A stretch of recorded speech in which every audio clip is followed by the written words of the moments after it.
ネットで興味深い記事を見つけたのでご紹介します。ロンドン AFP 時事2014年のノーベル平和賞受賞者マララ・ユスフザイさんは、12日、レバノン東部ベカー高原のシリア難民キャンプで女学校を開校した。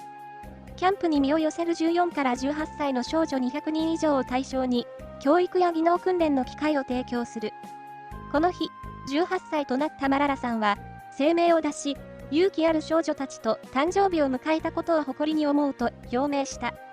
一方で、シリアと周辺国と世界の指導者に言いたい。シリア人、とりわけ、シリアの子供たちをあなた方は見捨てている。過去数十年で最悪の難民問題であり、胸が張り裂けそうな悲劇だと訴えた。